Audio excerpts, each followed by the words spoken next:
Putra, dan Roh Kudus. Rasul Yohanes pun menuliskan bahwa ada 3 yang memberikan kesaksian di sorga, Bapa, Firman, dan Roh Kudus, dan ketiganya adalah satu. 3 eksistensi, 3 pribadi ini satu kesatuan hakikat yang esa. Ya, bro, Magang begitu, bro. Karena dalam Islam kalau misalnya disebut dengan Allah yang esa disuruh jelasin juga satu apa? Satu hidung. Satu doang mah itu tidak menjelaskan bahwa Allah itu maha kuasa. Ya. Jadi eksistensi Allah yang esa, Bapa bersama dengan Firman dan Rohnya. Ya, begitu. Betul. Kalau manusia bisa memahami Allah, maka sudah pasti bisa disimpulkan otaknya itu lebih besar daripada Allah. Karena Allah kan kita tahu maha segala sesuatu. Jikalau kita memahami Allah yang maha segala sesuatu, berarti kita lebih double lagi. Apakah kita mau menyimpulkan diri kita melebihi Allah? Kan nggak mau, nggak mungkin. Ya, kita terbatas dengan akal budi kita. Lucu kamu masih bawa nama Allah, ya itulah namanya kalian itu Islam gak paham. Allah itu bukan nama, Allah itu gelar, ya bro BA. Jadi jangan bingung juga, Allah itu gelar bukan nama. Nama Tuhan kami bukan Allah. Allah itu gelar, artinya sesembahan, al-ilah, Eloah, bukan nama. Sejak kapan Allah itu nama? Ya ayo, ada Islam yang berani naik, Allah itu nama. Hadza ismu. Hah? Bukan nama ya, Islam, jangan bingung sendiri di bawah. Oke, silakan bro Magang. Dibuka mic-nya, masih ada yang bingung atau bagaimana?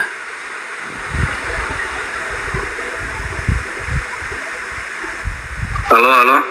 Ya, silakan. Tadi ada yang komen kayak gini, Kak. Tadi baca juga tuh, katanya kamu itu terdiri dari roh, tubuh, sama apa tadi?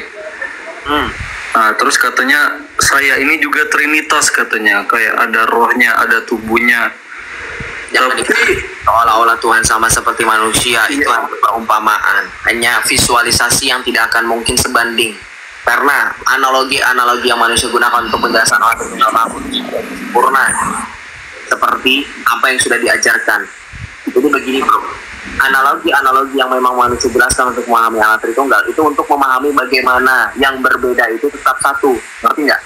Contoh kan tadi, manusia terdiri dari tubuh dan jiwa. Tubuh dan jiwa dapat dibedakan.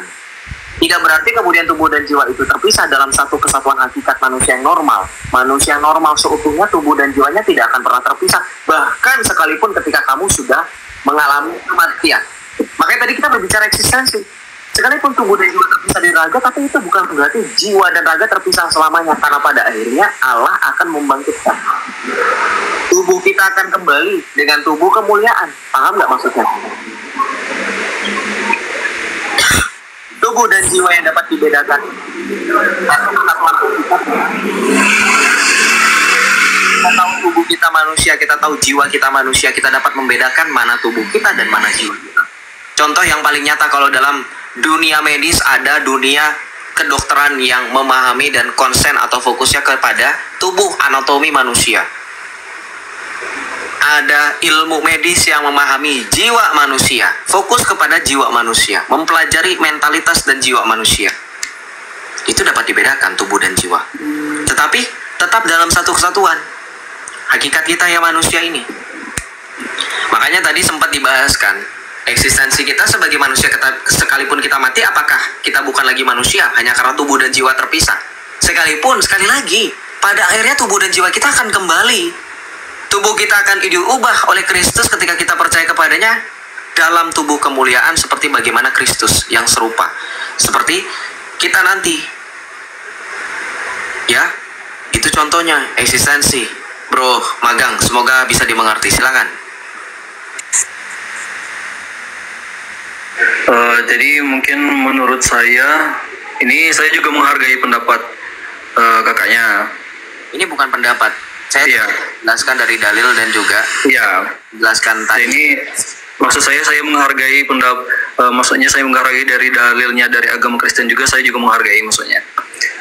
Tapi kayaknya untuk sekarang tuh belum dapat jawaban yang pas gitu Kak, karena menurut saya, balik lagi ya Kak, ini menurut saya ya, karena menurut saya seharusnya logika itu bisa memahami tentang Tuhan, karena Tuhan punya alasan untuk dia memberikan logika untuk manusia gitu. Oke, Jadi alasannya apa? ya, karena kan kita sebagai manusia itu kan berbeda dengan hewan, atau hewan itu kan nggak punya akal gitu. Berarti kalau hewan tidak ada akal, apakah hewan tidak pernah memahami pencipta? Bukan seperti itu maksud saya. Memang hewan kan kita tidak bisa kayak manusia tuh berakal kan. Nah, jadi maksudnya kayak gini kak, maksud saya itu pasti ada alasan Tuhan itu memberikan akal pikiran ke manusia. Apa gitu. Alasannya? Jangan cuman memberikan narasi tapi bias tidak jelas. Kamu bilang kita diberi akal untuk memahami manusia. Sekarang saya tanya, apakah Islam memahami Tuhannya? Menurut kamu? Kalau menurut saya Islam memahami Tuhannya. Oke, kalau Islam memahami Tuhannya dari sudut pandang kamu, berarti kamu sudah memahami bagaimana Islam memahami Tuhannya. Jelaskan pada kami, bagaimana Islam memahami Tuhannya. Islam itu memahami eksistensi Tuhannya kak. Oke, jadi kayak Tuhan dalam Islam seperti apa dan bagaimana, jelaskan. Sepertinya kalau untuk terlalu detail kan enggak usah kak. Karena saya kan cuman ini aja, cuman orang biasa, bukan ustadz. Sudah memberikan statement yang membuat orang itu meyakini kalau kamu paham. Karena secara nggak langsung kamu meyakinkan orang banyak di sini kalau kamu tahu Islam itu paham dengan ketuhanannya. Kamu mengobservasi, kamu meneliti, kamu menganalisa, dan kamu sependapat dengan Islam sampai kamu berani mengatakan Islam sudah paham dengan Tuhannya. Makanya hati-hati kalau kan ini menurut saya kak. Ya, kan kita diskusi di sini. Menurut siapa? Enggak, saya nanya menurut si Anu. Enggak, saya lagi ngobrol sama kamu. Saya lagi ngomong sama pribadi kamu. Makanya saya tadi pertanyaan kan ini menurut saya. Kan saya tadi ngomong ini menurut saya. Iya, bro. Tolong jangan grogi, jangan nervous. Saya tadi pertanyaannya jelas gak? Saya bilang coba jelaskan menurut kamu bagaimana Islam memahami Tuhannya. Iya, ya menurut saya ya. Kalau dari yang saya pelajari dari Islam sendiri, untuk Tuhan itu Maha Esa, ya Tuhan itu satu.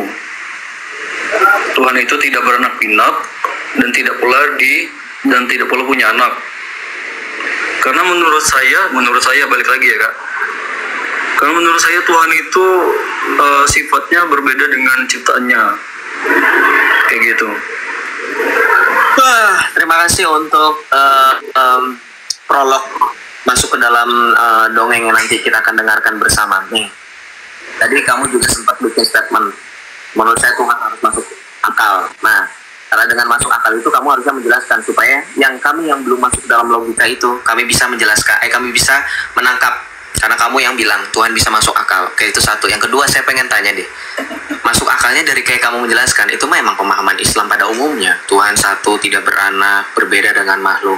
Terus bedanya sama batu apa? Batu nggak beranak pinak batu. Pernah lihat punya rahim batu?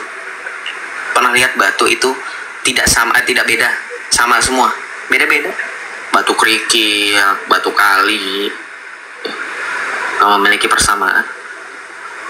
Gugurlah pemahaman kamu yang yakin bahwa Islam memahami Tuhannya. Wong dari ketika poin pertama tidak beranak dan tidak diperanakan aja ada makhluk yang sama, yaitu batu. Jangan bilang saya Joseph banget. Batu bukan makhluk. Dalam Islam konsep hanya dua, kalau bukan Khalik ya makhluk. Kalau bukan Allahmu ya semuanya makhluk. Mau itu batu, mau itu kayu, mau itu pohon, semuanya makhluk.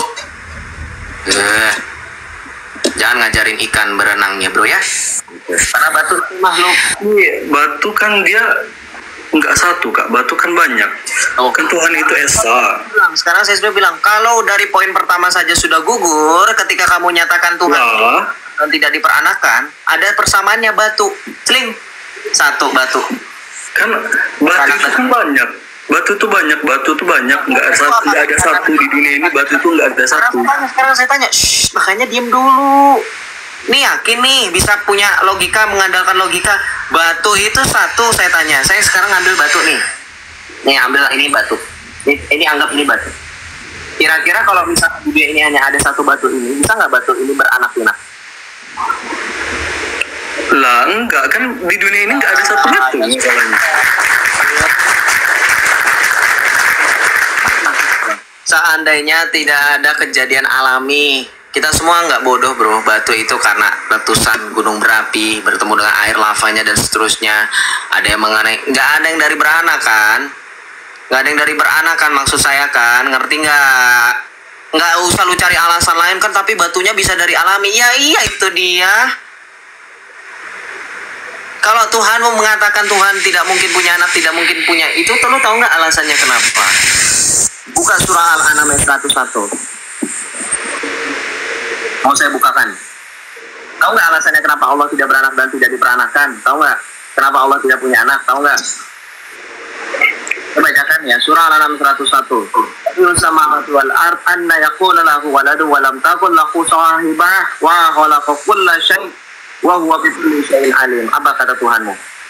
Dia pencipta langit dan bumi, bagaimana mungkin dia punya anak sedang dia tidak punya istri?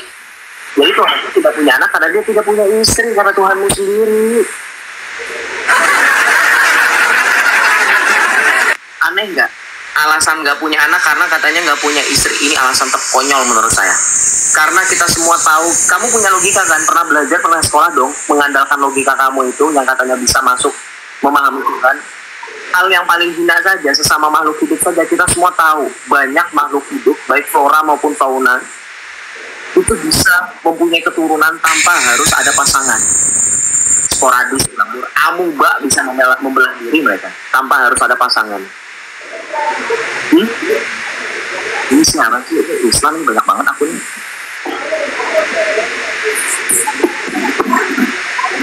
Gimana? Mau dijelaskan? Ya. Tuhanmu, kamu baru tahu kan? Kamu baru tahu kan ternyata Tuhanmu tidak punya anak karena dia tidak punya istri. Dalam surah Al-An'am ayat 101, betul nggak? Ya karena Tuhan berbeda dengan ciptaannya. Beda. Kalau Tuhan berbeda, kenapa dia harus mengatakan dirinya tidak mempunyai anak karena dia tidak mempunyai istri? Apa bedanya dengan saya? Ya saya emang belum punya anak karena emang saya belum punya istri. Bedanya Tuhan, kamu dengan saya apa? Kita yang jomblo ini emang belum punya anak karena kita belum punya istri. Kita kan laki-laki. Kenapa Tuhan yang katanya berbeda dengan makhluk? Kenapa dia menjawab dengan seperti bagaimana makhluk menjelaskan? Ketika ditanya ya supaya makhluknya lebih memahami Kak. Bisa memahami apa? Kalau kan perumpamaannya kan seperti itu tadi, supaya makhluknya lebih memahami. Gugur. Kenapa? Karena pada akhirnya Tuhanmu menyamakan dirinya dengan makhluk. Terima itu.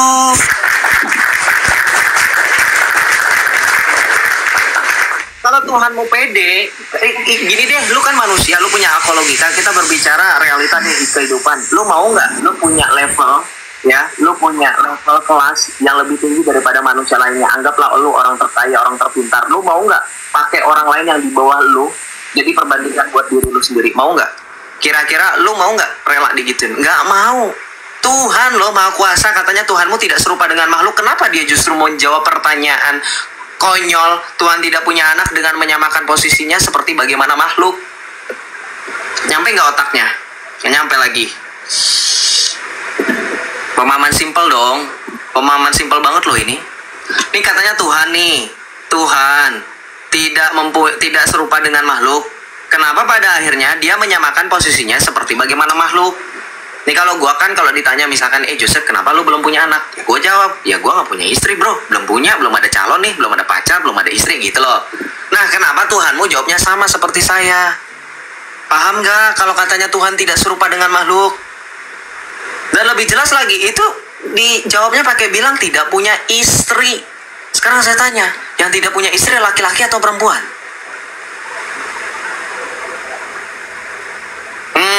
Kenapa Tuhanmu justru menambah spesifik seolah-olah dia adalah jenis kelaminnya laki-laki? Karena dia bilang istri, sohibah. Jelas lagi diterjemahkan sama ulamamu itu. Coba masuk akal ya, masuk akal lah. Itulah kenapa turun sendiri dia. Malu kan? Itu bro. Jadi kalau kamu mempertahankan kamu punya standing position kamu di Islam, hancur kamu baru ditanya dengan dalilmu sendiri. Saya nggak turunin ya, dia turun sendiri. Saya nggak pernah menurunkan orang kecuali kalau teman-teman yang nonton udah lama tak pasti tahu. Nggak jelas, nggak respon, apalagi. Ya itu udah dua doang sih, nggak jelas sama nggak respon, udah selesai. Sisanya nggak pernah saya turunin, biarin aja di atas sampai turun sendiri. Ya, begitu. Siapa mana Islam yang mau ini Mau bilang apa dia Islam itu? Mau bilang katanya, oh itu pemahaman yang salah. Coba pakai apa? Pakai pemahaman siapa? Pakai ulama siapa? Jangan pemahaman pribadi ya. Di Islam tidak dikenal pemahaman pribadi kecuali kalau kalian ahli tafsir. Halo Bang. Shalom. Waalaikumsalam. Ya, assalamualaikum wabil yasu'al masih ilal hakiki wa barakatuh. Kamu jawab ya, waalaikumsalam. Thank you. Ini gue nggak pengen debatin dogma agama Islam, tapi pengen nanya. Ya saya Islam, tapi tidak terlalu mendalami gitu. Jadi kalau debat ini ya susah. Yang gua pengen tanya tuh, apa pembuktian kalau agama Kristiani lebih benar secara faktual dari Islam? Kayak yang pada Islam yang lebih real. Kan agama itu tergantung kepercayaan ya. Apa yang bisa buat orang percaya kalau Yesus itu Tuhan misalnya? Oke, kamu Islam kan? Iya. Menurut dalam ajaran Islam yang mampu mengampuni orang siapa? Ya Allah. Yesus mampu mengampuni orang. Lukas, dia mengatakan kepada wanita berdosa, pergilah dosamu sudah diampuni. Kurang ajar nggak? Ada nggak Muhammad pernah mengatakan kepada umatnya mampu mengampuni dosa umatnya? Kamu berselawat bisa nggak dosamu langsung diampuni? Berselawat kepada baginda. Allahumma shalli ala Muhammad. Bisa Bang. Kenapa? Kalau mau tobat ya kita harus bertobat secara ini. Kalau tobat hanya directly kepada ilah kamu. Saya nanya selawat, Muhammad bisa nggak mengampuni dosa? Ya nggak bisa, Allah yang bisa. Hanya Allah yang bisa. God itu Yesus Allah, real. Saya tanya lagi, yang mampu mengatur alam semesta siapa? Allah. Allah. Yesus mampu menertibkan angin badai, mengatur angin supaya reda, hujannya reda. Itu kan menurut ajaran Kristiani. Yang bisa bikin saya percaya itu apa Bang? Karena sejarah, dengerin saya, kamu tuh jangan nyerocos aja. Makanya kalau lagi dijelasin dengerin. Kebiasaan Islam adalah ketika mereka tahu kapasitas otaknya terlalu kecil sehingga mereka mengandalkan mulutnya yang terlalu besar. Tapi di sini jangan seperti itu. Dengerin. Kalau kamu bertanya mengenai real orang-orang yang menuliskan kesaksian tentang Tuhan Yesus, mereka berani menderita dan wafat. Sebutannya martir. Kalau dalam Islam syuhada, mereka mati syahid. Karena mereka mati demi kesaksian iman mereka. Mereka rela dimasukkan ke dalam kandang singa. Mereka rela disalibkan terbalik. Mereka rela dihilangkan, dipisahkan kepala dan tubuhnya. Tidak ada yang mau mencatat sesuatu yang berisi kebohongan sampai-sampai harus mengorbankan nyawa. Kamu mau nggak kalau misalkan saya suruh kamu bohong kalau saya ini orang yang ajaib, tapi bayarannya kamu itu harus menderita demi kebohongan? Mau nggak kira-kira? Enggak, ya sudah. Itu bukti nyatanya. Pengikut-pengikut itu nggak ada yang bahagia seumur hidupnya. Siapa yang bahagia? Paulus? Enggak. Paulus terpisah kepala dan badannya. Petrus disalibkan terbalik. Siapa? Bartolomeus dikuliti hidup-hidup dia. Yohanes sekalipun murid Yesus yang paling akhir wafatnya itu pun karena umur yang tua, dia sudah merasakan penderitaan itu. Itu semuanya orang-orang yang hidup menjadi saksi. Mereka bisa saja menyangkali Yesus bukan Tuhan. Mereka bisa saja mereka bisa saja katakan, melakukan penipuan. Oh iya, saya jujur, ternyata Yesus tidak bangkit. Seperti Paulus yang dipisahkan kepala dan badannya. Paulus bisa saja mengatakan dia tidak pernah bertemu Yesus di Damsyik. Sehingga ia menjadi buta dalam perjalanannya hendak menganiaya orang Kristen sebelum dia bertobat. Paulus bisa seperti itu. Sehingga bisa kembali hidup aman, jaya, tentram. Hanya dengan mengatakan Yesus bukan Tuhan. Hanya dengan mengatakan saya telah berbohong selama ini. Tapi mereka semua nggak ada. Mereka semua mempertahankan iman mereka. Karena mereka tahu, mereka lihat sendiri. Mereka tahu akan mereka dapatkan setelah mereka benar-benar mempertahankan sampai dengan titik darah penghabiskan. Makanya Paulus mengatakan, karena bagiku hidup untuk Kristus dan mati adalah keuntungan. Petrus pun mengatakan hal yang sama. Yudas pun mengatakan yang sama. Bukan Yudas Iskariot ya, Yudas Tadius. Ya, semuanya itu saksi sejarah. Sekarang saya tanya, kenabian Muhammad pernah nggak dipertahankan sampai wafat oleh para sahabat? Oke Bang, gue jawab dulu ya. Ya. Nih, Kan kalau martir itu di Islam juga ada, Bang. Yang ini kan yang saya tanya tuh, kalau misalnya kepercayaan kepada orang. Bentar, Bang, gua ngomong dulu, bentar bang. Nggak sebutin dulu, baru lu lanjut ngomong yang lain. Martir dalam Islam siapa? Sebutin. Ya bentar bang, gua sekarang nggak perlu bentar, nah nyari Google dulu, bilang aja bentar bang. Bentar bang, anjir.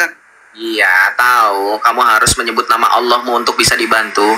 Saya minta kejujuran, kamu bisa jawab atau kamu perlu waktu untuk mencari dulu? Misalnya Bilal nih. Bilal itu dia disiksa dengan... Bilal siapa? Bilal bin Rabah. Bilal bin Rabah martir karena apa? Dia disiksa oleh oleh pemiliknya. Kenapa? Untuk tidak percaya Islam, tapi dia walaupun disiksa gitu dia tetap percaya Islam, Bang. Itu kisahnya ada di mana? Kisahnya mau... di mana? Ada di hadis ada, terus cerita-cerita sahabat juga ada.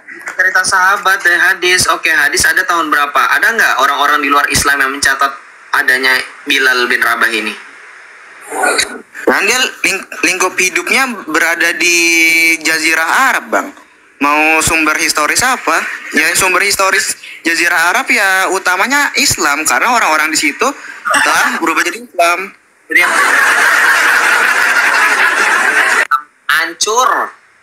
hancur sumber historisnya. Lu pede bilang hancur, belah bulan aja kagak ada sumber historis. Hancur lah. Yesus tinggal di Jazirah Arab juga, ada yang mencatat orang-orang Romawi. Nah, orang-orang Romawi arkeolog masih menemukan bukti-bukti kekristenan yang paling baru, mosaik Yesus Tuhan yang diperkirakan ada di abad kedua, masih ada. Nggak ada di tempat tinggal Yesus di Yunani. Jauh banget Israel ke Yunani tuh.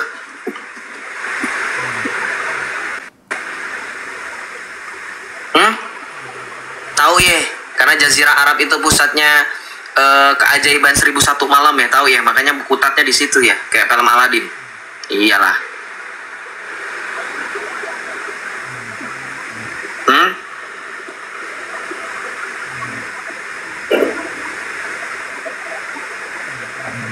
Lu bayangin deh tuh, ya. Hey, kenapa keluar aplikasi? Mau jawab gak? Bukti historis Bilal bin Rabah. Lu nggak tahu kan sejujurnya kenapa? Gua aja yang bukan udah jadi murtad aja tahu. Ya. Gua aja yang udah lama jadi murtad tahu. Dirajam, ya kan? Ditindih pakai batu. Tapi ada nggak historis yang sejarawan yang mencatat? Ada nggak? Ada nggak sejarawan yang mencatat? Ada nggak saksi mata lain di luar daripada Islam yang mencatat? Sebutin dong, siapa? Buka sendiri, jangan kayak orang gaptek. Lu aja bisa keluar aplikasi TikTok, lu aja bisa pakai smartphone, masa nggak tahu cara buka mic? Terus kalau misalnya itu kan kalau saya belum tahu lengkap ya. Kalau historisnya martir, bukan martir yang zaman Yesus ya, bukan zaman modern. Sumber historisnya banyak, Suetonius ya, banyak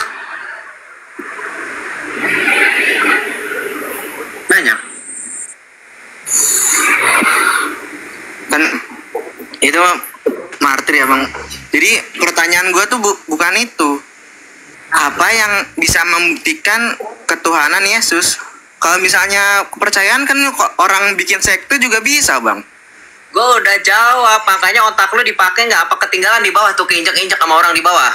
Tuh keinjak-injak tuh, pantas orang pada di bawah pada ngeluh bau katanya di bawah. Otak lu nggak dibawa, jadi keinjak-injak di bawah tuh.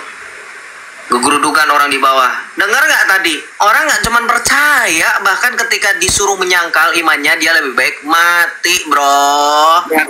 Begitu juga orang bikin sekte banyak, Bang, yang bunuh diri untuk sektenya. Misalnya Tanya, bundir sama nggak dengan menyerahkan nyawa, disiksa dulu? Lu jangan kayak orang sok pinter. Ngerti gak sih? Mereka menderita selama itu bro, gak cuma sejam 2 jam, menderita. Ini orang otaknya gak nyampe gue rasa. Ngomong bahasa Indonesia yang simple. Menderita. Menderita. Dia menderita gak? Menderita nih contoh ya. Orang-orang Kristen dikejar-kejar ya seumur hidupnya. Kalau ketangkep diserahin ke kandang singa. Ngerti? Jadi gladiator. Lu tahu gladiator apa? Iya bang, tahu itu. Menyamakan harusnya yang apple to apple bro. Kalau mau pinter jangan comparing, nggak apple to apple. Orang yang bundir jangan lu sebut pakai jawaban yang jelas ya. Bundir itu lu perjelas, nanti gua kena ban. Orang yang bundir mereka mah cuma merasakan kesakitan paling 5 menit 10 menit, paling banter 30 menit.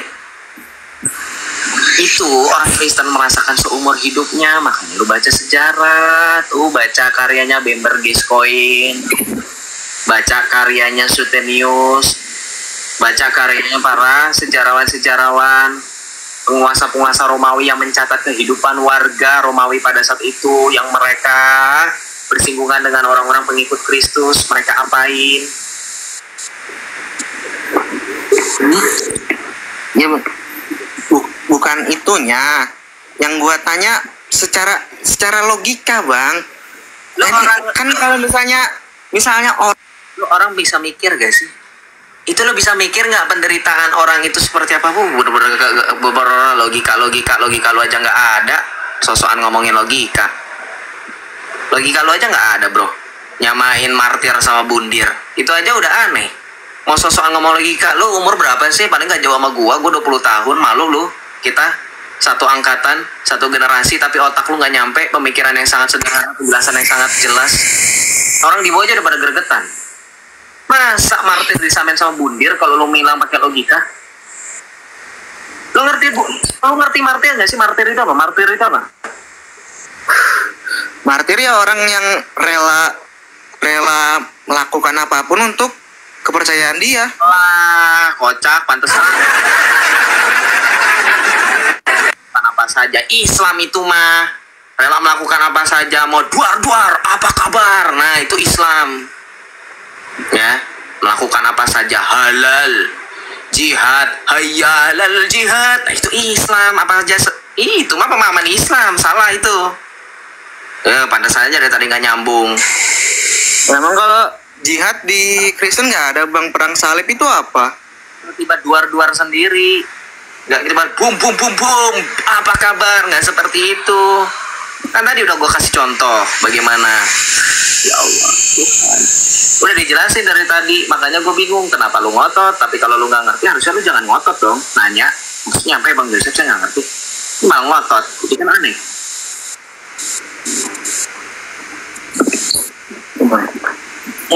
Ya paham ya, mas. Bukan seperti definisi yang kamu pahami. Melakukan apa saja demi iman, enggak. Itu mah pemahamannya Islam. Martir itu artinya orang yang bahkan dengan imannya sendiri, dengan mengandalkan dirinya dan dengan imannya yang tekad, dia rela untuk menanggung segala apapun, bahkan maut yang mengerikan. Tahu nggak maut yang mengerikan itu apa? Ya tadi gue disebutin contoh-contohnya, dikuliti hidup-hidup. Nggak ada sekte-sekte yang lu sebutin itu. Gue tahu yang lu maksud COG itu, Children of God, itu yang sekte yang tahun 80-an 90-an. Itu bundir, itu nggak, itu bukan martir namanya, jelas-jelas bundir. Ngebedain martir dengan bundir aja lu nggak bisa. Lu mau bilang juga Yudas Iskariot martir dengan pemahaman lu itu? Kan enggak. Bingung. Ya nggak gitu tuh. Kalau lu mau tanya bukti real, itu bukti realnya lu paham nggak sih? Tadi lu udah mulai menerima. Iya, gue nggak bakal nggak. Ketika gue tanya lu mau nggak siap mati demi sesuatu yang bersifat kebohongan, lu bilang nggak mau. Ya itulah mereka yang siap mati untuk memberitakan kebenaran, fakta real. Lu pikir orang-orang zamannya Yesus dulu, zamannya para rasul, para murid yang hidup waktu di zaman mereka belum ada mesin cetak, belum ada Alkitab, sehingga Alkitab belum tersebar luas, mereka memberitakan Injil pakai apa bro? Pakai kesaksian hidup, pakai pembuktian. Nih lihat nih, saya berani martir karena saya tahu apa yang saya dapatkan sesudah saya menjalankan kehidupan saya. saya berjumpa dengan Tuhan Allah saya. Ya, sesuai dengan sesuai dengan lagu tuh. Sebab ku tahu hari esok dalam maut kujumpa Tuhanku hidup. Karena orang-orang mereka yang mampir itu tahu. Makanya kekristenan bisa menjadi agama resmi Kaisar Konstantin pada saat itu karena tergugah, karena mereka pada akhirnya mengerti, merasakan, tahu. Ditambah dengan penglihatan Kaisar Konstantin di langit pada saat ia hendak berperan. In hoc signo vinces, dengan tanda ini kamu menang. Itu sejarah, itu dicatat sejarah, kamu nggak tahu in hoc signo vinces. Itu sejarah. Oke bang, misalnya nih gue mau mati untuk kebenaran, apa yang bisa nyakinin gue bahwa Yesus itu kebenaran? Aneh nggak pertanyaannya teman-teman? Kalau kamu tahu itu kebenaran, kenapa kamu masih menanyakan kebenaran itu? Duh. Tahu kebenarannya dari mana bang? Ya lu kenapa lu meyakini kalau lu udah tahu itu benar? Ini yang harusnya nanya ke diri lu, bukan gue yang ditanyakan. Lu yang bilang kalau saya udah tahu kebenaran, terus saya mati demi kebenaran. Nah terus kebenaran itu apa? Aneh nggak kira-kira? Udah deh, turun aja deh, bisa gila kita semuanya. Gua nggak mau. Nggak bisa. Teman-teman ada yang bilang sabar Joseph, beri dia pelan-pelan. Saya tanya sama teman-teman, sudah berapa kali saya ulangi penjelasan.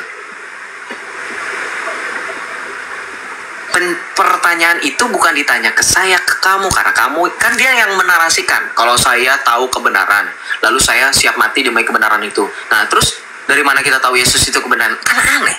Lu kalau udah tahu itu kebenaran, ngapain lu tanya? Terus kalau emang lu tanya, kenapa lu tanya ke orang lain? Kan yang meyakini itu kebenaran kan lu. Coba pusing nggak? Hah?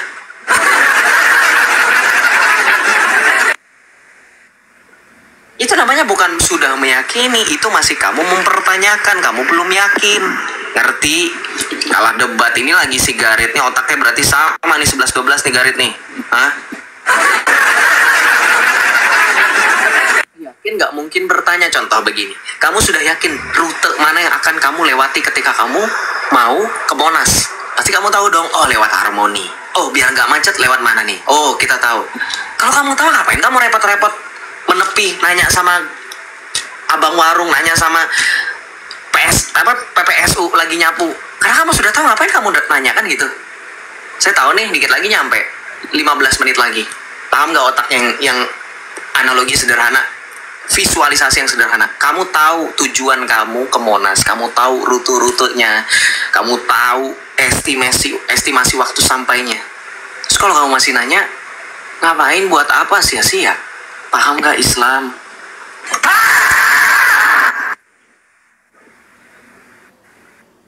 Sama Yusuf PI bang, yang setelah muka gila, orang gak waras disamain. Itu si Yusuf PI yang waktu itu bikin VT. Kenapa ya nama haltenya Gereja Bait Allah? Ini kristenisasi. Bahlul, nggak pernah keluar goa tuh, di dalam studionya mulu, yang lembab kali. Lu lihat tuh halte-halte, banyak halte Masjid Palapa, halte Masjid Al-Azhar. Lu kalau ke Blok M kenganga-nganga lu. Halte Senayan Bank DKI, nggak lu bilang lu disuruh jadi nasabah Bank DKI. Otak Islam, duh. Nama jalan, nama halte nggak ada hubungannya dengan kristenisasi, nggak ada hubungannya dengan agama. Itu namanya landmark. Gua malu kalau misalkan lu bangga dengan orang kayak gitu. Islam, beneran. Nggak pernah belajar tata kota, tata wilayah gitu loh. Kenapa dinamakan? Itu supaya orang tuh nggak ribet. Oh ini patokannya itu kan dekat Masjid Agung. Oh itu dekat Balai Kota. Oh itu dekat sama bank. Oh itu dekat rumah sakit.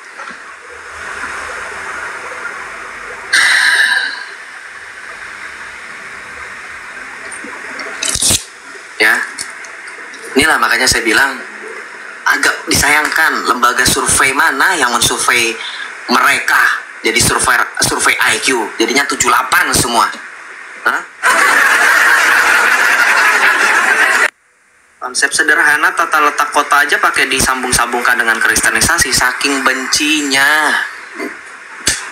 Sampai geleng-geleng. Gue nunggu di halte masjid apa siapa, nggak pernah tuh gue jijik. Ampun bingung ya. Sekolah kagak tuh.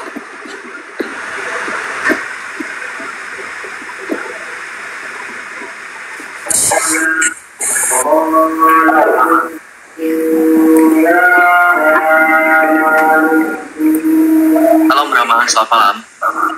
Selamat malam. Selamat malam. Selamat malam. Ya, selamat malam. Dari Kristen atau dari Islam? Alhamdulillah, Islam.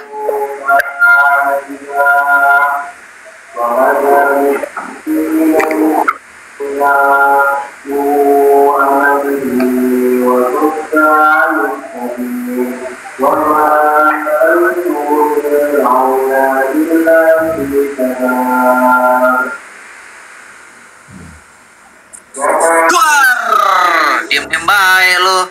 Mau duar-duar di sini tiba-tiba mau ngapain? Mau nanya?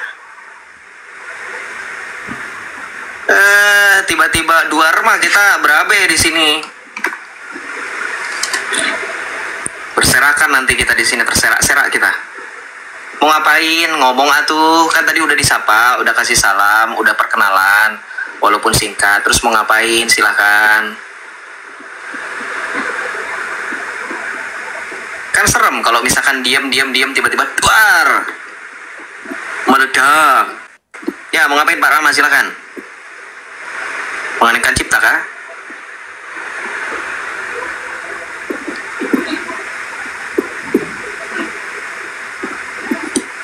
Halo, mic-nya dibuka Pak. Saya sudah undang Anda untuk buka.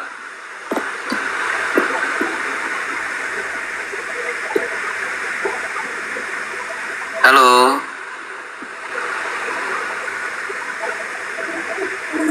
Ya. Sudah lama di Kristen, Bang. Halo. Ya, kenapa? Sudah lama masuk Kristen. Udah terhitung hampir 2 tahun ini. Kenapa?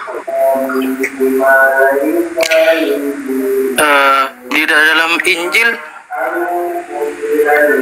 disebutkan sembahyang apa gimana caranya, Bang? Tata caranya sembahyang di Injil sudah disebutkan apa enggak? Ada di dalam Injil Matius, Lukas, Yohanes, ketika Markus juga ketika Tuhan Yesus menetapkan perjamuan kudus. Di malam perjamuan kudus Tuhan Yesus memberikan amanat memecah-mecah roti, ya. Memecah roti. Inilah tubuhku yang diserahkan bagimu. Dan dia pun mengangkat cawan yang berisi anggur dan berkata, inilah darahku yang ditumpahkan bagimu. Lakukanlah ini sebagai kenangan akan daku.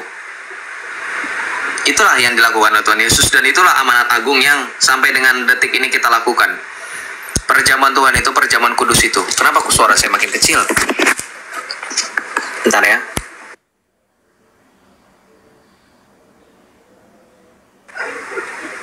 Apakah suara saya sudah jelas? Atau masih kecil, teman-teman?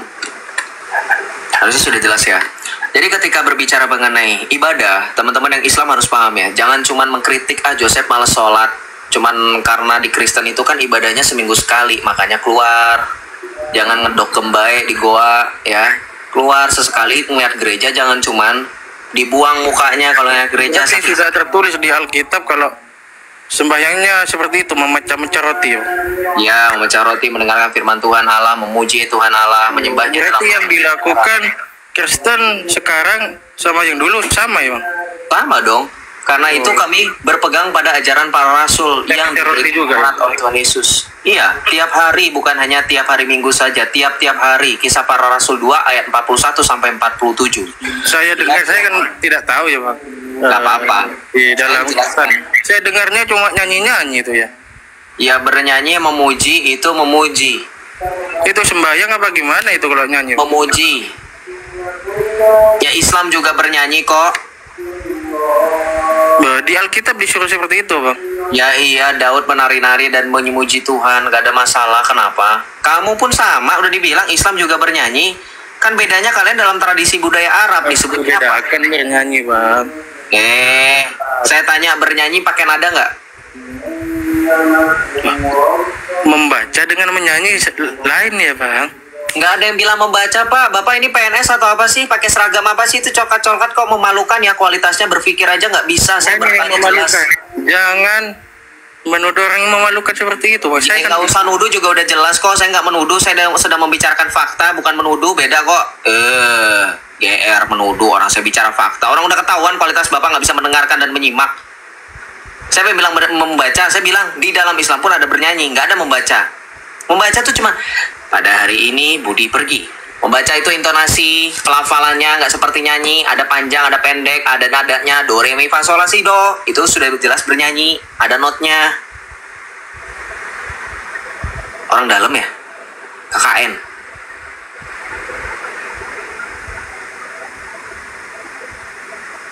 Hah? Kamu itu melantunkan lagu kamu yang katanya sholawat kamu dalam bahasa, itu namanya sudah jelas nyanyi, tapi dalam tradisi Arab. Ngerti, ada nadanya. Paham nggak? Itu ada nadanya.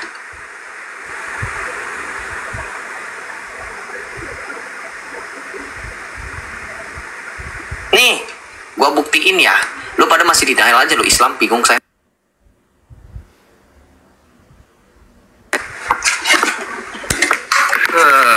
Dibilang nyanyi pada nggak terima. Dibilang ada buktinya pada denial.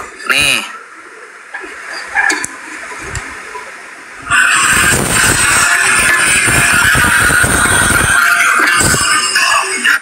Ntar bahaya nih notifikasi WA.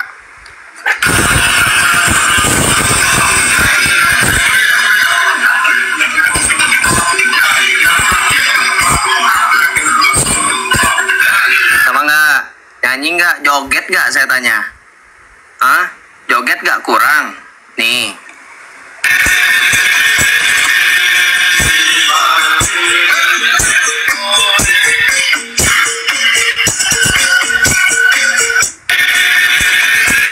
Kurang? Lagi? Lagi gak? Nih.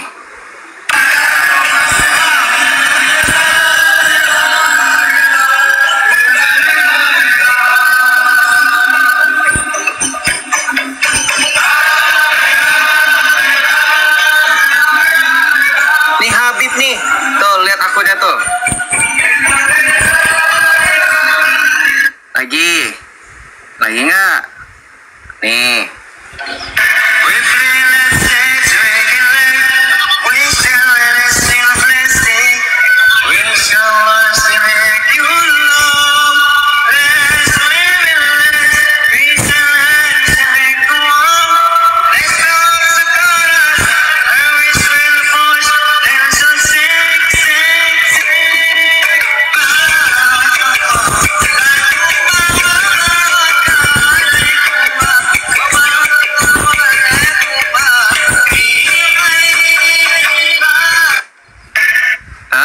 Itu bukan nyanyi, ada nadanya. Nih, kurang.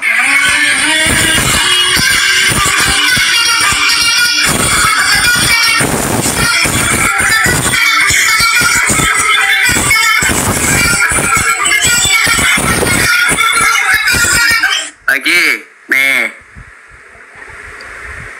Lagi nggak? Nih. Ini nandar, BTW mirip nandar loh.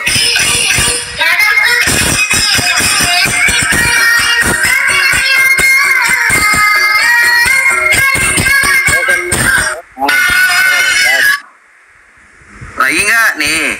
Si A, apa bedanya sama si A? Nih.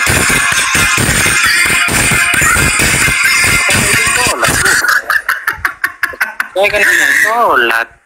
Lagi nggak? Nih.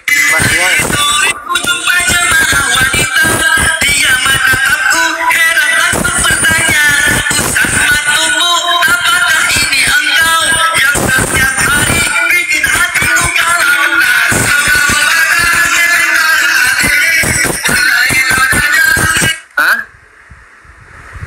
Saya itu Atau yang ini? sholat.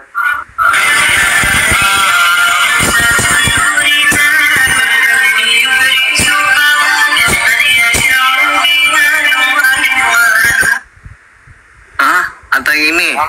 Sudah. Nih.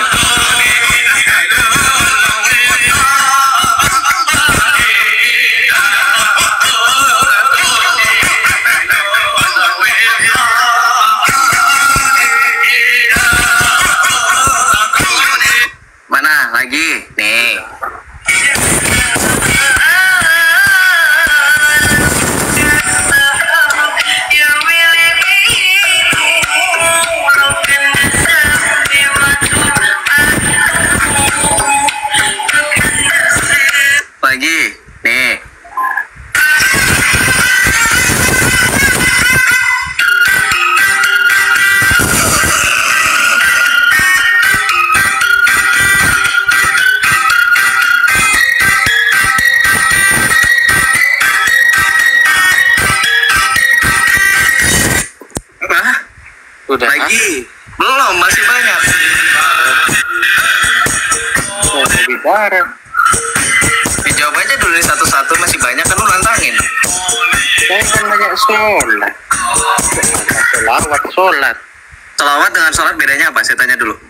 Sholat. Saya kan nanya sampean. Loh, ngapain nanya saya? Nih, kamu lihat dulu nih. Sampean tahu. Ini sholat. Ini sholat nih. Tuh. Itu sholat.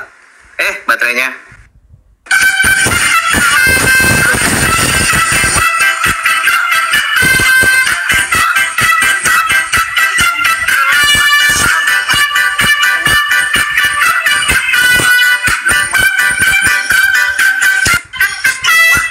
Sholat. Ini. Ya, bayangnya.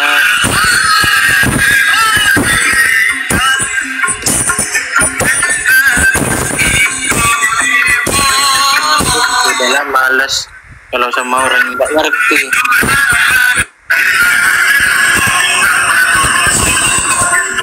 Apa yang mana lagi? Yang mana lagi? Hah? Bayang Kristen itu males. Ya beda lah sama orang sholat. Kenapa? Ya beda. Oh, yang ini. Nih, sholat. Tuh. Ini sholat. Salah, sensitif, vulgar. Maaf ya. Sensitif, maaf ya. Sholat itu.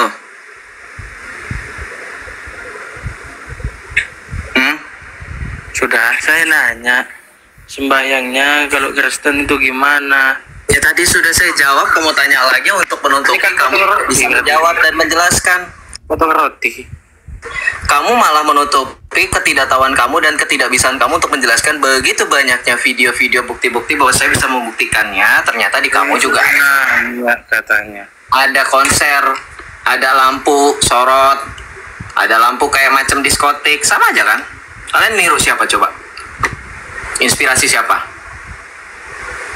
Itu udah sama sholat, itu bukan sholat, Kamu Jose. nggak ngerti sholat dan selawat itu. Saya tanya, akar kata selawat itu apa? Akar kata selawat apa? Kamu bilang sholat dan sholat beda. Sholat itu apa? Selawat itu apa? Selawat itu asal katanya apa? Katanya kita diam. Saya suruh nanya, ya nanya sudah. Ya saya nanya kan, kamu tidak mau mengakui selawat dan sholat itu artinya sama. Tidak sama. Oh ya udah, selawat artinya apa? Kalau kamu bilang nggak sama. Jangan sampai disamakan dengan yang Kristen. Saya tanya salawat, jangan ke Kristen dulu. Kenapa susah bener nanya satu kata aja. Satu kata. Saya nggak minta disuruh bangun candi dalam 1000 malam, nggak. Satu kata, salawat artinya apa? Kok masih nanya? Salawat artinya apa? Jangan nanya. Ya iyalah, saya pengen tahu pemahaman kamu. Saya pengen tahu pemahaman kamu. Kamu orang berpendidikan bukan? Saya pengen tahu kamu kan bilang salawat dengan sholat itu beda. Ke Islam dulu lagi. Ya udah turun. Kalau nggak mau ke Islam turun. Kalau nggak mau ke Islam jangan bilang kamu Islam, bilanglah kamu Hindu. Saya nggak bakalan ke Islam karena kamu Hindu gitu. Maaf ya teman-teman Hindu, ini contoh. Kalau nggak mau ke Hindu bilanglah kamu Buddha. Kalau nggak mau ke Buddha bilang, ngerti nggak maksud saya? Ini diskusi lintas iman. Ditambah lagi kamu ngeyel, ditambah lagi kamu denial. Ya sudah, ini ketentuan room saya, jangan ngatur saya. Jangan karena kamu baru dengar saya, kemudian saya harus ngikutin kamu. Saya sudah dari dulu seperti ini.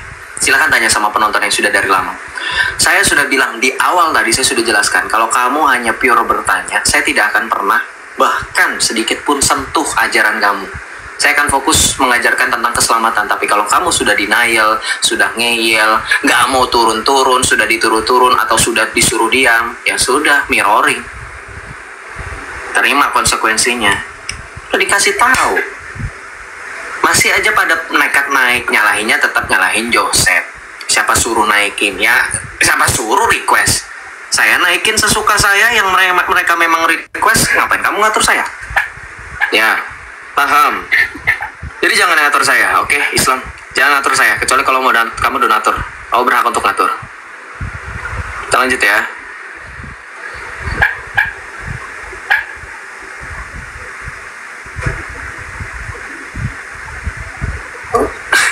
Joseph punya gudang Bang Dat. Apa Joseph? Apa lu? Apa?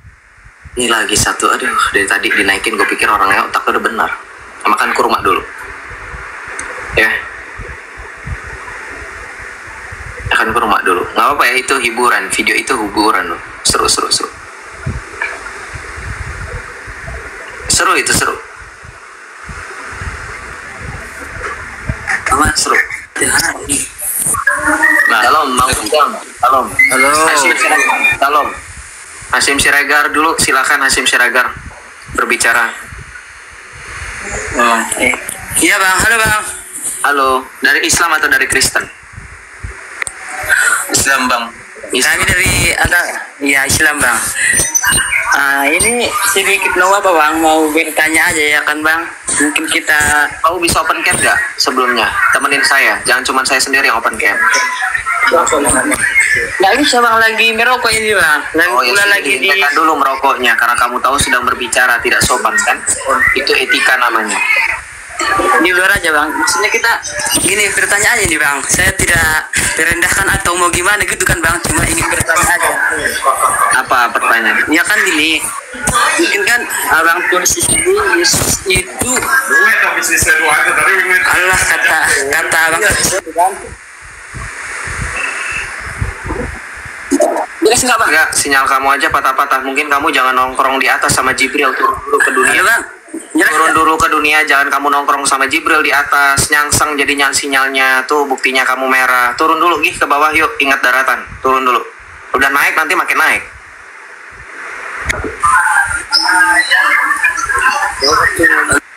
Silakan, Hasyim.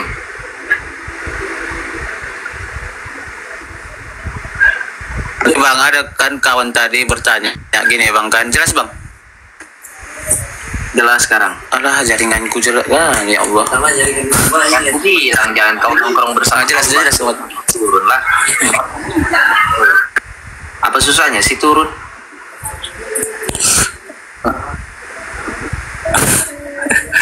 Jaringan minta maaf ya Bang ya Bang. Memang jelas nggak Bang? Jelas Apa nggak, Bang? jaringannya? Kalau kau tidak turun ke sini, kau pun akan nyangkut di sana. Sinyalnya tidak sampai ke sana. Tidak ada router di sana. Kau turunlah, jangan di langit ketujuh terus. Iya Bang, maaf Bang. Iya, jadi kan gini Bang, kata Abang itu kan, Yesus itu aku di sini hanya ingin sedikit bertanyakan Bang. Kita tahu kan kalau Allah itu kan Sang Maha Pencipta, sekaligus mana mungkin dia menghidupkan apa namanya?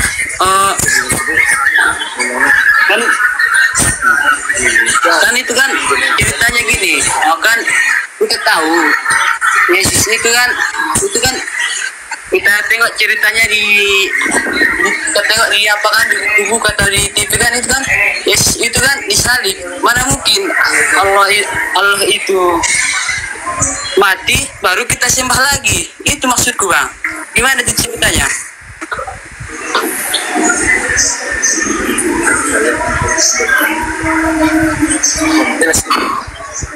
Lah, Keritulah serius. Halo. halo, shalom.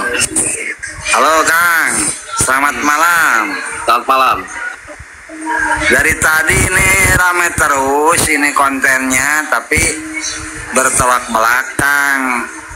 Anda kan orang Kristiani, tapi ngebahasnya Islam terus, menyudutkan Islam. Apa maksud dan tujuannya gitu kan? Oh, saya menyudutkan Islam. Saya rasa Islam sudah ada di sudut, di pojokan sana. Ngapain saya sudutkan?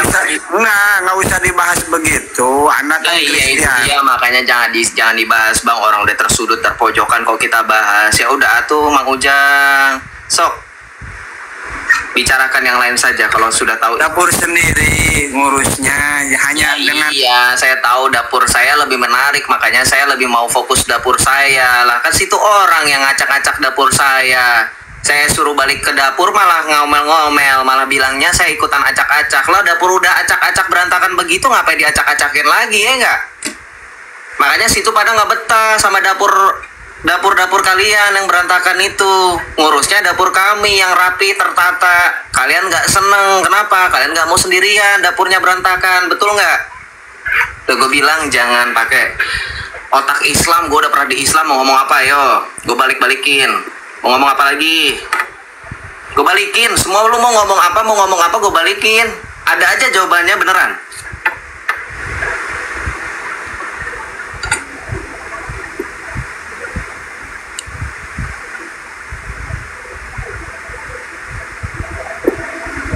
Ini si Joseph cara berdiskusinya nyerang terus, beda sama sebelah. Ya gimana nggak mau nyerang? Orang yang baru datang belum ada apa-apa aja juga udah nyerang.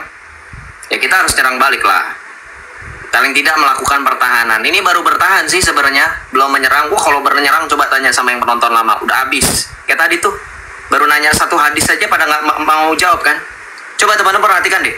Saya tetap bertahan dengan konsistensi bagaimana iman kekristenan dari dulu. Mau kita sudah tahu pertanyaannya, kita tetap kasih jawaban, betul nggak? Kita udah tahu nih jawab pertanyaan itu, tapi kita konsisten, tetap kasih jawaban. Jawabannya sesuai dengan ayat Alkitab. Coba mereka. Dari tadi lu perhatiin nggak? Gue tanya satu hadis, nggak ada yang bisa jawab. Lompat ganti hadis lagi, nggak ada yang bisa jawab. Lompat ganti topik lagi, nggak ada yang bisa jawab.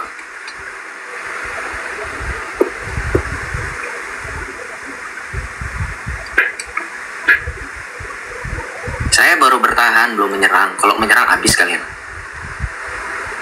Beneran, bukan maksudnya ngancem ya, pengancaman, bukan.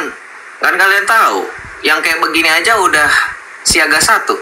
Udah yang di bawah udah Joseph hati-hati, Joseph hati-hati. Gimana? Ini baru bertahan. Baru cuman mirroring. Ngerti mirroring nggak?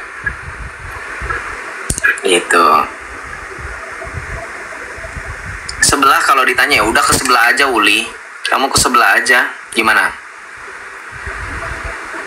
Ngomong sebelah mulu, belah mana gua kagak tahu. Nah, gimana Mang Ujang? Bertanya aja kalau begitu. Jangan malah makin menyudutkan yang sudah tersudut. Kasihan. Makin tersudut. Sekarang untuk penyempurna kitab itu diturunkan Al-Quran. Jadi pasti akan tidak sejalan gitu maksudnya. Kalau saya kan penyempurna, Nabi Isa dia berdoa minta diturunkan. Oke, kita lanjut ya.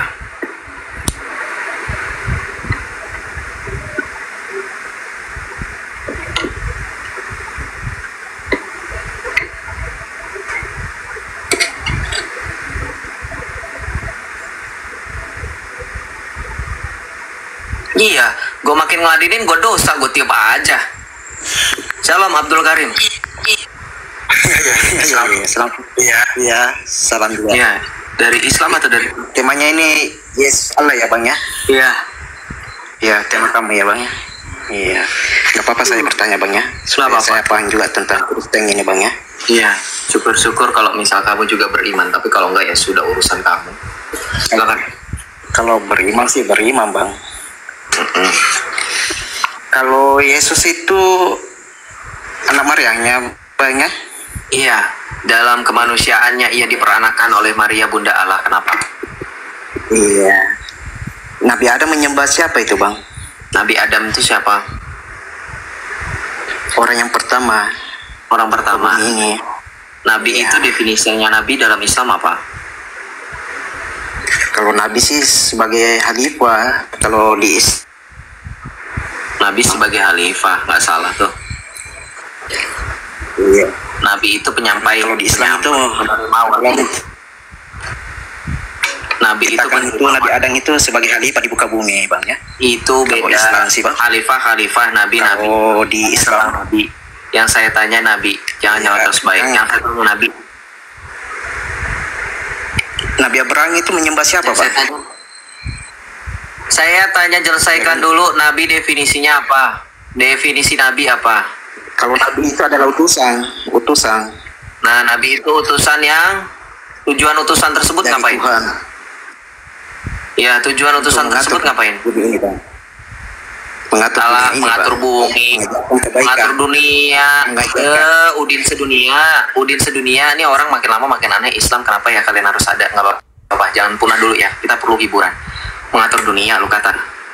Nah, Rangga lu almarhum. Mengatur dunia.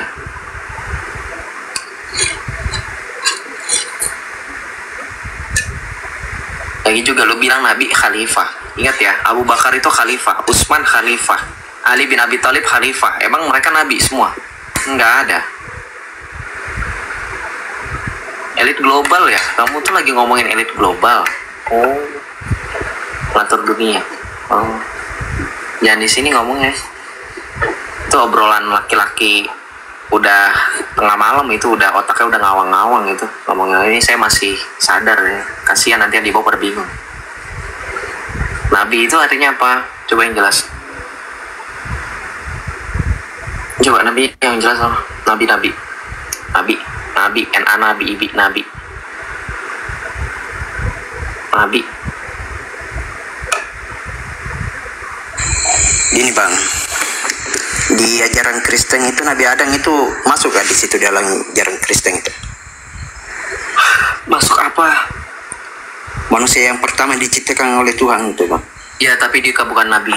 Nabi itu, ya, kalau dalam Islam pun akan rancu nanti. Karena Nabi itu mendapatkan wahyu. Sekarang Adam wahyunya apa? Mendapatkan wahyu.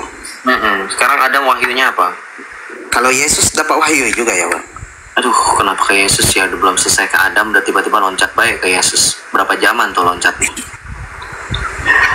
Gimana ya peribahasanya ini ya bang? Ya gimana perbahasannya? Lu yang nanya, gua yang nanya. Lu bahasa apa? Lanjut aja deh pembahasannya tema kamu ini bang ya. Yesus itu menyembah Allah atau gimana bang? Yesus siapa adalah Yesus? Allah itu sendiri. Yesus adalah firman Allah yang menjadi manusia. Ya. Terus Yohanes 26 itu kayak gimana bunyinya di situ bang? Yohanes 26 yang mana? Yohanes 26, Yohanes saja sampai berapa? Banyak banget Yohanes 26.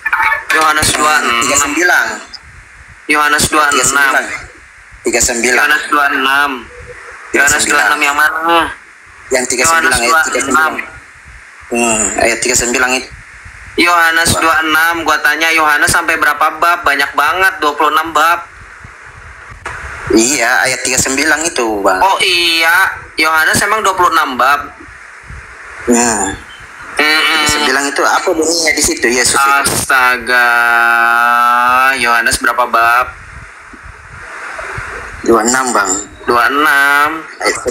Ayat 39 itu bang. Oh, Yohanes bab 26. Apa bunyinya di situ bang? Gak ada lah bunyinya. Mau tahu bunyinya? Bunyinya. Coba diam dulu. Shh. Gua bunyiin. Iya, siap.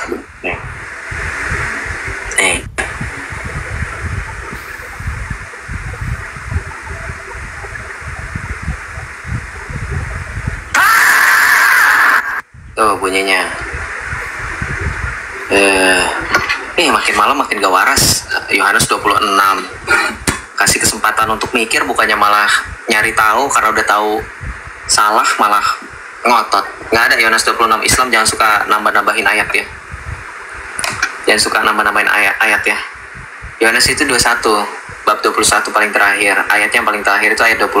Ayat yang paling terakhir itu masih banyak hal-hal lagi yang diperbuat oleh Yesus. Namun semuanya itu tidak tercatat. Itu ya, nggak ada ayat, nggak ada di bab 26. Kau pun aneh Islam, bingung kenapa mereka bisa ada ya. Tapi nggak apa-apa, kalau mereka ada kita semua terhibur. Kalau mereka tidak ada kita semua jadi bingung ya.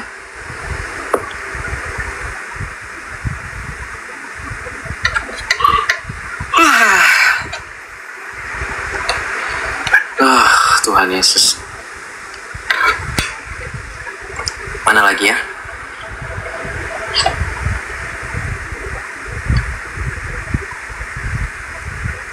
Enggak, dia bilang Yohanes 26 ayat 39, ayatnya 39. Shalom. Iya bang, selamat malam. Ya, selamat malam. Ya, saya Christian. Yes. Silakan. Saya dari Sabah, Malaysia. Oh, oke. Saya juga beriman kepada Yesus. Oke. Beriman kepada Yesus Kristus sebagai juru selamat, dan saya percaya Dia adalah yang terakhir, yang penuh cinta kasih. Tapi saya mempunyai satu pertanyaan. Oke. Ketika dia sebelum mati disalibkan, dia berseru kepada Bapaknya di surga, Eli Eli lama sabachthani, yang bermaksud, Allahku ya Allahku, mengapa engkau meninggalkan aku? So saya tertanya di sana, mengapa Tuhan Yesus ketika waktu itu seolah-olah menunjukkan satu kekesalan kepada Bapaknya? Bukankah itu sudah direncanakan atau sudah yang akan terjadi? Kau baca Mazmur 22 ayat 1 sampai dengan selesai. Saran saya, coba kamu baca Mazmur 22 ayat 1 dulu. Ada Alkitab kah? Gak apa-apa. Coba teman-teman yang sambil mendengarkan sembari menunggu dia selesai membaca, teman-teman juga buka Mazmur 22 ayat 1. Di situ yang dikutip oleh Tuhan kita Yesus Kristus, Eli Eli lama sabachthani. Ya. Itu berisi penggenapan. Yesus berbicara seperti itu bukan berarti dia benar-benar butuh, dalam arti gini loh. Bukan berarti sepenuhnya kita mentafsirkan secara pribadi kita, oh Yesus ternyata tidak tahu apa-apa sehingga dia butuh bantuan. Tidak, dia menggenapi apa yang dikerjakan oleh Yesus. Dia menggenapi semuanya. Ya. Mazmur 22 ayat 1 kan Bang? Ya. Ayat 1 sampai dengan selesai, kalau bisa silakan. Hati-hati jangan terprovokasi. Yang menyampaikan ini sepertinya benci Islam. Siapa yang tidak benci kalau misalkan ada kotoran membandel? Saya orangnya OCD, perfeksionis. Kalau ada yang tidak beres, kalau ada yang kurang rapi, tidak sesuai dengan tata aturannya, kita akan bereskan. Ngerti? Siapa itu hamba Allah di bawah komentar? Oh ya. Jadi gitu ya. Pak Roderick udah dibaca belum Mazmur 22-nya? Ayat 1 sampai dengan di ayat 2 ayat 3. Itu Tuhan Yesus bilang kan, Eli Eli lama sabachthani. Jadi penyaliban itu digenapi oleh Tuhan Yesus pada saat Mazmur. Raja Daud menuliskan itu sebelum kedatangan Sang Firman Allah yang menjadi manusia, sebelum inkarnasinya menjadi daging. Ya, di situ di dalam Mazmur itu dicatat, dituliskan bagaimana peristiwa penyaliban itu. Saran saya Pak Roderick baca itu Mazmur 22. Itu nanti dibaca sampai dengan selesai ayatnya, itu berbicara tentang penyaliban. Bahkan sampai dengan apa yang terjadi setelah penyaliban. Di mana di ayat 22 sampai 23 dikatakan segala bangsa berbalik sujud menyembahnya. Kalau teman-teman baca benar-benar dari ayat pertama dalam Mazmur 22 itu, teman-teman akan dibawa kepada suasana di mana digambarkannya penyaliban benar-benar persis plek ketiplek, di mana bangsa-bangsa mengurumun dia, mencemooh. Kemudian setelahnya dikatakan apa? Setelah peristiwa menggemparkan terjadi, bangsa-bangsa berbalik sujud. Kita tahu setelah Yesus menyerahkan nyawanya, Yesus berkata, ya Bapa, ke dalam tanganmu kuserahkan nyawaku. Tetelestai sudah selesai, langit menjadi gelap gulita, gempa, tabir bait Allah terbelah menjadi dua. Apa yang terjadi? Orang-orang tersungkur, bahkan kepala tentara Romawi pasukan itu bertobat. Longinus, ya kan? Itu sesuai penggenapan kitab Mazmur yang mengatakan semua bangsa berbalik dan sujud menyembah kepadanya. Coba baca Mazmur 22, saya sarankan. Jadi itu bukan sekedar omongan Yesus yang putus asa, yang tampaknya tidak tahu apa-apa, yang tampaknya begini begana, tidak. Ya, dan dalam Alkitab, makanya saya bilang jangan seperti kita baca, mohon maaf bukan saya menghakimi, saya mengingatkan. Jangan membaca seperti bagaimana saudara kita yang Islam itu membaca kitab suci kita. Mereka tidak tahu konteksnya, mereka tidak tahu apa yang terjadi, mereka comot satu ayat, mereka pikir satu ayat itu menjelaskan. Makanya saya sering bilang, baca satu konteks full, ada namanya perikop dan bab. Dan ingat, Alkitab kita itu berisi cross reference, referensi silang, penggenapan. Jikalau ada penggenapan, pasti ada nubuatannya. Kita tahu Yesus disalibkan, ada nubuatannya. Kita tahu Yesus mengubah air menjadi anggur, ada nubuatannya. Kita tahu Tuhan Yesus mengangkat Petrus di antara para murid sebagai pemimpin mereka. Kita tahu ada nubuatannya. Dan seterusnya. Ya. Jadi bukan berarti kemudian tidak ada ininya ya, tapi teman-teman di bawah juga saya selalu ingatkan ya, sekali lagi jangan menghakimi. Kalau ada teman-teman kita yang seiman, saudara kita yang seiman masih tidak mengetahui atau belum mengetahui, tugas kita bukan menghakimi, tugas kita mengingatkan, tugas kita memberikan penjelasan. Jikalau lisan kita tidak mampu memberikan masukan yang baik kepada saudara seiman kita, lebih baik kita diam. diam dalam doa, mendoakan supaya saya, Rodrik, dan jutaan miliaran orang di luar sana yang mengikuti Kristus tetap bertahan, tetap setia, dan mau untuk selalu mengandalkan kuasa Roh Kudus. Ya, jangan menghakimi teman-teman. Kita semua pasti mengalami hal yang kurang lebih sama. Begitu, silakan. Kak Rodrik, ada lagi? Ada satu pertanyaan lagi, Bang Joseph. Kita percaya kepada Tritunggal, tapi sejak belakangan nih ramai sekali orang yang hanya kalau berdoa berseru kepada Tuhan Yesus, sehingga mereka tidak macam kepada Roh Kudus, kepada Allah Bapa di surga, seolah-olah tertuju kepada satu satu pribadi. Bagaimana itu? Lagi kebanyakan orang Kristen sekarang mereka tidak paham maksud apa itu Tritunggal, dan mereka hanya jika ditanya apa itu Roh Kudus, mereka pun tidak tahu, dan mereka tertuju kepada satu pribadi saja. Bagaimana dengan Roh Kudus, dengan Allah Bapa? Iya, sebenarnya kita nggak bisa menghakimi juga ya. Anggaplah ketika mereka menyebut Tuhan Yesus, mereka sudah mengenal Sang Bapa dan Roh Kudus. Mereka mengenal Bapa dari Tuhan kita Yesus Kristus, karena Yesus Kristus mengatakan, barang siapa melihat aku, ia sudah melihat Bapa. Bukan berarti Yesus itu adalah Allah Bapa, bukan. Tetapi pernyataan diri Yesus yang adalah firman Allah yang menjadi manusia. Dialah yang menyatakan pekerjaan-pekerjaan Sang Bapa yang tidak dapat kita gapai. Makanya Yesus bilang, mintalah kepada Bapa dalam namaku. Tidak ada masalah dari situ. Kita hanya melihat rupa. Dalam 1 Samuel dikatakan, manusia tidak ada rupa, tetapi Tuhan melihat hati. Barangkali di dalam hatinya dia sudah mengetahui, mengenal Sang Bapa dan juga Roh Kudus melalui Yesus. Karena kita tahu Yesus berasal dari dalam dari Bapa, dan kita tahu Roh Kudus diutus dari Bapa melalui Yesus, melalui Tuhan Yesus. Jadi kalau ada saudara-saudara kita yang berdoa di dalam nama Tuhan Yesus, kita nggak bisa menjustifikasi, menjudge, kecuali secara terang-terangan dia menyatakan Yesus adalah Sang Bapa, baru kita nasihati. Itu ya. Tetapi sekalipun misalkan dia berdoa, dia menyebut Tuhan Yesus, kita nggak tahu, mungkin kalau misalkan dalam gereja Katolik kita ada rumusan doanya. Biasanya kita memulai dengan tanda salib ya, seperti yang saya biasa lakukan, dalam nama Bapa dan Putra dan Roh Kudus, atau dalam bahasa Arabnya Bismillah boleh ben Roh Kudus. Dan kalau teman-teman menyimak, mendengarkan, bukan saya maksudnya sok pintar, sok mengajar, sok suci, bukan ya. Kita sama-sama belajar dan mengingatkan di sini. Kalau saya berdoa, saya selalu berdoa, saya minta, saya sebut ya Bapa yang bertahta dalam kerajaan surgawi. Saya sebutkan isi doanya, bla bla bla, Bapanya kali lebar.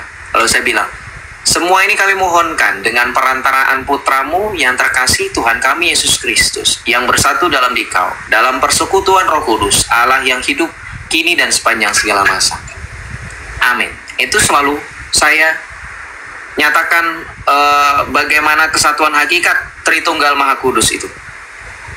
Tapi sekali lagi, karena urusan berdoa itu hakikatnya kita pribadi, secara pribadi, sebagaimana bacaan Injil pada hari Minggu, jikalau kamu berdoa, masuklah ke dalam pintu, masuklah ke dalam kamarmu dan tutuplah pintu kamarmu itu, karena Bapamu yang di surga yang tersembunyi. Nah, jadi pahami maksud Yesus ngomong gitu. Kalau orang berdoa, jangan kita kemudian menjustifikasi, kalau dia berdoanya dalam nama Yesus, kita nggak tahu. Kalau ternyata dia sudah membuat tanda salib tapi kita nggak lihat, atau kita nggak tahu kalau dia ternyata sudah mengenal Sang Bapa dan Roh Kudus dalam hatinya melalui Yesus Kristus, karena Yesus Kristus adalah firman Allah yang menyatakan diri Bapa, dan Yesus Kristus yang mengutus Roh Kudus melalui yang bersumber dari Bapa. Gitu. Jadi ya sekali lagi, kalau dalam konteksnya memang kita tidak tahu yang sebenarnya, lebih baik jangan pakai waktu untuk menghakimi. Tapi bahwa dalam doa, kalau memang kita meragukan bagaimana dia, ya. Tapi kalau memang sudah kelihatan terus terang, kita ingatkan. Baru seperti itu. Ingatnya pun harus dengan lemah lembut. Tegas boleh, tapi tetap mengutamakan kasih. Begitu, Pak Rodrik. Kak Rodrik. Ya Bang, terima kasih.